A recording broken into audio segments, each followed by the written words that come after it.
네, 여러분 안녕하십니까? 내 마음 설명서의 이용희입니다. 우리 인간은 왜 불안할까요? 오늘은 우리 마음 가운데 불안이 발생할 수밖에 없는 이유를 생물학적 측면에서 설명을 하고, 그것을 근거로 해서 여러분들 스스로 자신의 불안과 마음을 조절할 수 있는 구체적인 방법에 대해서 함께 말씀드려 보도록 하겠습니다.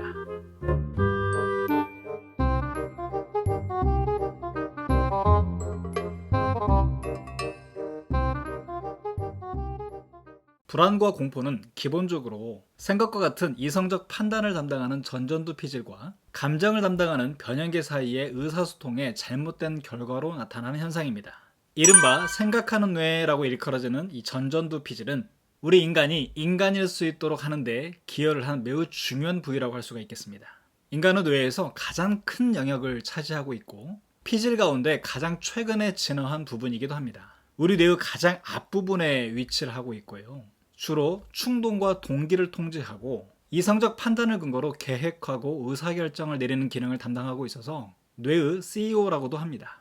이렇듯 전전두 피질은 우리의 복잡한 삶의 문제를 해결하기 위해서 진화한 반면에, 변형계는 트렌드를 포착하고 아이디어를 연결하고 일정한 패턴을 발견하는 형태로 진화해 왔습니다. 앞서 말씀드린 대로 변형계는 주로 감정, 정서적인 영역을 담당하고 있어서 주로 흥분과 공포, 불안, 기억, 욕구 등을 관장하곤 합니다. 여기는 주로 시상하부, 편도체, 해마, 대상피질이라고 하는 주요 기관들이 구성되어 있고요. 각각의 구조들이 수행하는 기능들을 간단하게 말씀드려보면, 첫 번째, 시상하부는 다양한 호르몬을 조절해서 신체의 스트레스 반응을 통제합니다. 마치 군사기지가 외부의 위협으로부터 자신을 보호하기 위해서 전투 준비 태세를 갖추는 것과 같은 기능을 수행하는 것이죠. 두 번째, 편도체는 이 시상하부와 가장 긴밀하게 연결이 되어 있어서 불안, 공포와 같은 이 부정적 정서를 유발하는 데 매우 중요한 기능을 수행합니다. 세 번째, 해마는요, 우리의 장기 기억을 만드는 기관인데요. 해마의 누련들은 이 스트레스에 매우 민감하기 때문에 불안에 대한 위험 경보기 역할을 수행합니다. 마지막 네 번째로, 대상피질은 집중과 주의를 통제합니다. 습관 때문에 자동적으로 집중을 하든 또 의도적으로 어떤 선택을 해서 집중을 하든 무엇에 집중을 하는지에 따라서 우리의 기분 상태가 매우 달라지기 때문에 불안 조절 및 관리에 매우 중요한 의미를 지니는 기관이라고 볼 수가 있겠습니다. 무언가 나쁜 일이 일어날 때마다 우리의 변연계는 앞으로 그 일이 다시 일어나는 것을 막기 위해서 과거에 그 일이 일어났던 어떤 원인이 됐던 모든 요소들을 파악하려고 애쓰게 되죠. 즉, 어떤 나쁜 일이 일어나면 예측할 수 있었던 최근 기억과의 무엇과 지금 벌어지고 있는 그 일을 연결하려고 합니다. 그렇게 해두면 나중에 나쁜 일이 일어나기 전에 그것을 미리 예측할 수 있게 되기 때문입니다. 불안의 ABC 중 첫 번째 단계는 A, 알람, 경보 단계입니다. 예를 들어 늦은 밤거리를 혼자 걸어가고 있는데 내 뒤에서 뚜벅하고 누가 나를 따라오는 소리를 듣게 된다면 순간적으로 나도 모르게 뭔가 잘못됐다는 느낌이 들면서 우리의 변형계에서 경보를 울리기 시작을 합니다. 비상종을 치는 거죠. 그 다음 단계는 B, 신념, 믿음, 빌리프 단계로 넘어갑니다. 앞서 울렸던 경보를 평가하고 방금 자신이 경험하고 관찰했던 그 현상을 그대로 믿어버리게 되는 것이죠.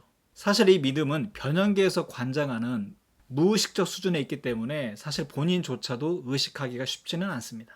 투쟁을 할 것인지 도망을 갈 것인지 적절한 행동을 결정하기 위해서 전전두 피질에서 의식적으로 생각을 해서 좀 굉장히 위험한 상황인데 나를 따라오는 저 사람은 나를 해칠지도 몰라 라고 하는 어떤 이성적 생각들을 할 겨를이 없다는 거죠. 그저 그 순간 나의 심장이 쿵쾅거리는 느낌, 내 몸에서 식은땀이 나고 동공이 커지고 호흡이 가빠지는 이런 현상이면 이미 그 믿음을 충족하기에 충분하다는 겁니다. 마지막 C는 대처 단계입니다. 이 대처는 믿음이 생긴 이후에 할 수 있는 모든 불안 조절 행동을 일컫는 말인데요. 어떤 위험 상황에 직면을 했을 때 본인 스스로가 하는 의식적인 행동이지요. 예를 들어 심호흡을 하고 다 잘 될 거라고 하는 어떤 긍정적 기대를 하면서 스스로 다독이는 어떤 이런 행동도 포함이 될 것이고요. 아니면 이도저도 아니면서 흥분해서 긴장하고 계속 불안해하면서 힘들어하는 것도 일종의 대처 방식입니다. 또 어떤 사람은 기분 좋게 사탕을 먹기도 하고요. 담배를 한 대 피기도 합니다. 술을 마시면서 그런 감정을 조절하려고 할 때도 있어요. 책을 보기도 하고 텔레비전을 볼 수도 있습니다. 또 운동을 하거나 친구를 만나거나 어쨌든 자신의 불편한 마음을 잘 조절하기 위해서 본인들이 할 수 있는 모든 대체 행동이 바로 이 시에 해당되겠습니다. 우리는 번개가 치면 잠시 후에 천둥 소리가 들릴 것을 미리 예상을 하고 귀를 막는 이런 행동을 할 때가 있습니다. 아프리카에 사는 초식동물들도 어디선가 사자 냄새가 난다라고 하는 순간 미리 도망갈 수 있는 그런 기회를 얻을 수가 있겠죠. 또 어릴 때 물에 빠져서 죽을 뻔한 그런 경험을 한 어떤 사람의 경우에는 물에 들어가서 수영을 하는 것을 싫어하게 되는 경우도 있을 수 있습니다. 물이라고 하는 중립자극이 죽음의 공포라고 하는 자극과 연합이 되면서 물가에 가면 두려움이라고 하는 반응을 획득하게 된 것이죠. 이것을 연합학습이라고 하는데요. 아마 이런 학습이 그들의 생존을 높이는데 굉장히 유리한 기능을 담당을 했을 것입니다. 불안은 우리 뇌에 존재하고 있는 공포회로가 작동을 한 결과입니다. 공포회로는 우리를 위험으로부터 보호해주는 그런 기능을 수행하는데요. 공포는 신체의 스트레스 반응을 작동시켜서 위험에 정면으로 맞서거나 그로부터 달아나기에 알맞은 상태로 우리를 만들어주는데요. 이것은 우리 뇌에 있는 변형계, 그 중에서도 편도체와 시상하부에서 담당을 하는 기능입니다. 편도체는 위험한 상황을 알아차리는 일을 맡고 있고, 시상하부는 우리의 교감신경계를 작동시켜서 코르티졸과 아드레날린 같은 호르몬 분비를 촉발하여 투쟁 또는 회피 반응을 준비시킵니다. 불안과 공포는 뇌와 신체에서 동일한 스트레스 반응을 유발하긴 하지만 이 둘은 엄연히 다릅니다. 불안과 공포의 차이는 잠재적 위협이냐 실제적 위협이냐가 매우 중요한 차이점입니다. 공포는 바로 지금 여기에 실제하고 있는 진짜 위험에 대한 반응이지만 불안은 단지 일어날 수도 있는 사건, 예측하거나 통제하지 못하는 어떤 사건에 대한 염려로 볼 수가 있겠습니다. 그런데 실제적 위협이 아님에도 불구하고 불안의 경우는 공포와 마찬가지로 실제적 위협이 오는 것과 같이 우리의 변형계를 작동시킨다는 것이죠. 사실 이것은 굉장히 불행한 현상이기도 하지만 앞서 말씀드린 것처럼 변형계의 이런 민감성이 결국은 우리의 진화에 굉장히 유리하게 작동을 했을 거라는 겁니다. 자, 그러면 이렇게 민감하고 흥분되어 있는 변형계를 어떻게 우리가 진정시켜서 우리를 좀 더 편안하게 할 수 있느냐, 이런 구체적인 방법에 대해서 한번 말씀드려 보도록 하겠습니다. 사실 이성적 판단을 담당하고 있는 이 전전두 피질은 편도체를 달래고 우리 감정의 상승 나선을 그을 수 있는 아주 중요한 기능을 가지고 있는데요. 이 변형계를 진정시키는 첫 번째 단계는 불안이나 걱정이 생겼을 때 단지 그 순간에 내가 그런 상태에 놓여 있음을, 그 사실을 알아차리는 것입니다. 자신의 감정 상태를 인지하는 것만으로 우리 전전두 피질이 활성화되어 편도체를 진정시킬 수 있는 효과가 발생을 합니다.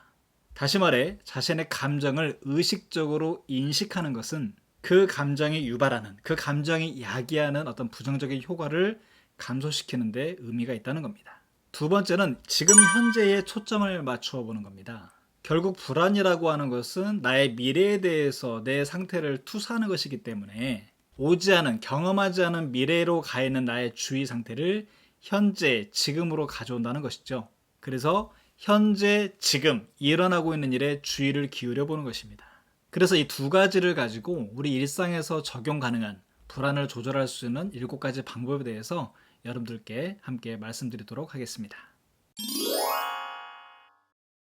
밝은 햇빛은 신경 전달 물질인 세로토닌의 활성화를 돕습니다. 세로토닌은 우리의 의지력, 활동 의욕, 또한 기분을 향상시키는 데 매우 중요한 호르몬인데요. 밝은 햇빛을 쐬면 이런 호르몬이 분비가 되어서 우리의 기분을 좋게 하는 데 유리하다는 것이죠. 또한 밝은 햇빛은 우리가 밤에 잠을 잘 잘 수 있도록 도와주는 멜라토닌 분비를 촉진합니다. 볕이 좋은 날 가족들과 함께 나들이를 하고 온 날은 온몸이 더 나른해지면서 잠이 막 몰려왔던 그런 기억들이 있으실 거예요. 그러니 요즘처럼 바깥 활동이 좀 제한되고 실내에서만 생활을 한다면 한낮에 적어도 10분 그 이상의 시간들은 좀 밖에 나가서 볕을 쐬고 오는 것도 좋을 것 같습니다. 산책을 하거나 그저 일광욕을 하거나 햇살 아래서 걸으면서 음악을 듣거나 여러분들이 그 안에서 할 수 있는 여러분만의 활동들을 해보는 것도 의미가 있을 것 같습니다.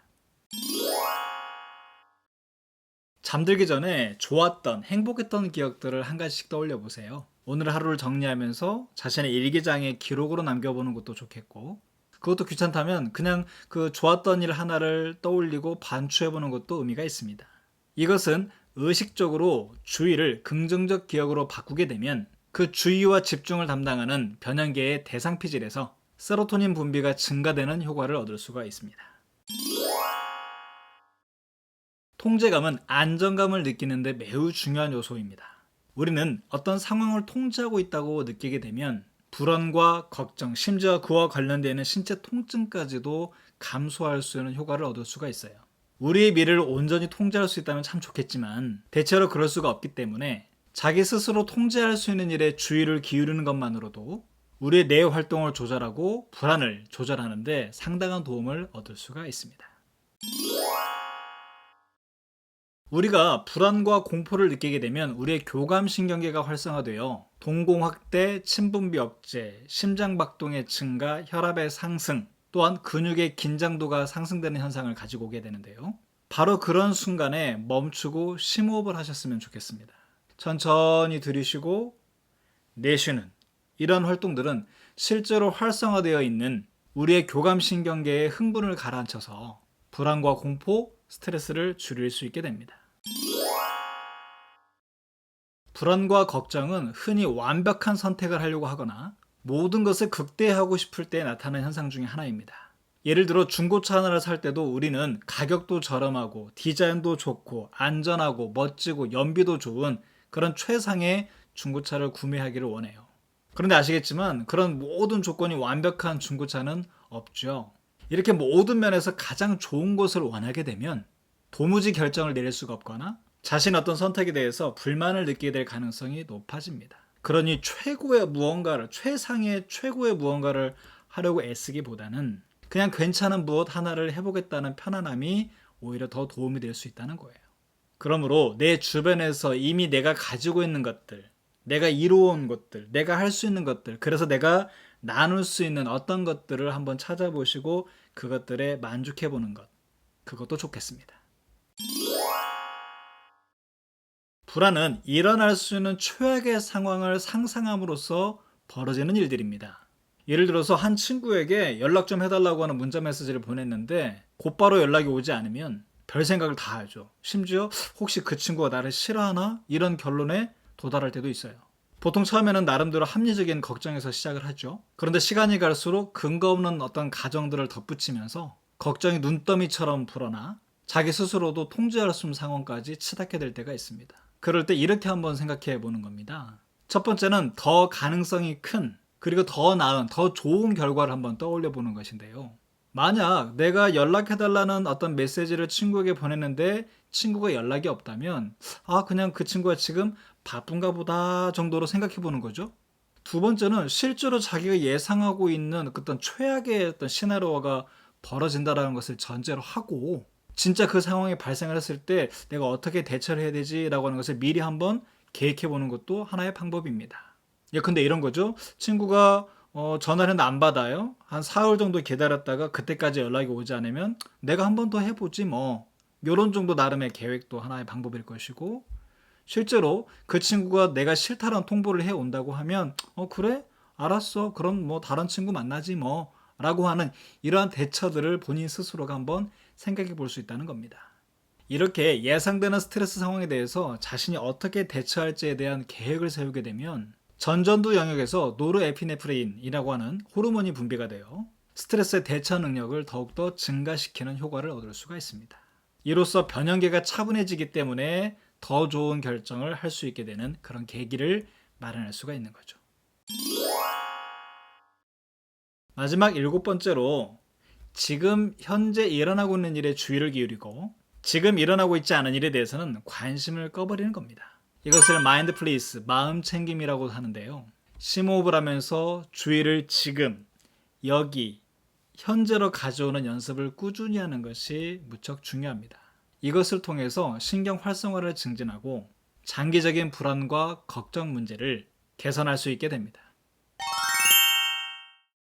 네. 자, 이렇게 해서 우리가 불안할 수밖에 없는 어떤 생물학적 근거들을 좀 말씀을 드렸고, 그것을 통해서, 그 근거를 통해서 어떻게 하면 우리의 불안을 조절할 수 있는지 7가지 방법에 대해서 모두 한번 정리를 해드렸습니다. 이러한 내용들, 우리의 일상에서 실천할 수 있는 내용들이기 때문에 여러분들이 조금씩 조금씩 실천해 나가고 그런 어떤 연습들의 더해짐이 여러분들의 실제 마음을 조절하는데 큰 도움이 되기를 바라는 마음입니다. 오늘 영상은 여기까지입니다. 오늘 내용이 여러분들에게 유익하시고 도움이 되셨다면 좋아요와 구독 부탁드리도록 하겠습니다. 저는 다음 영상에서 뵙겠습니다. 여러분들의 행복을 기원합니다. 감사합니다.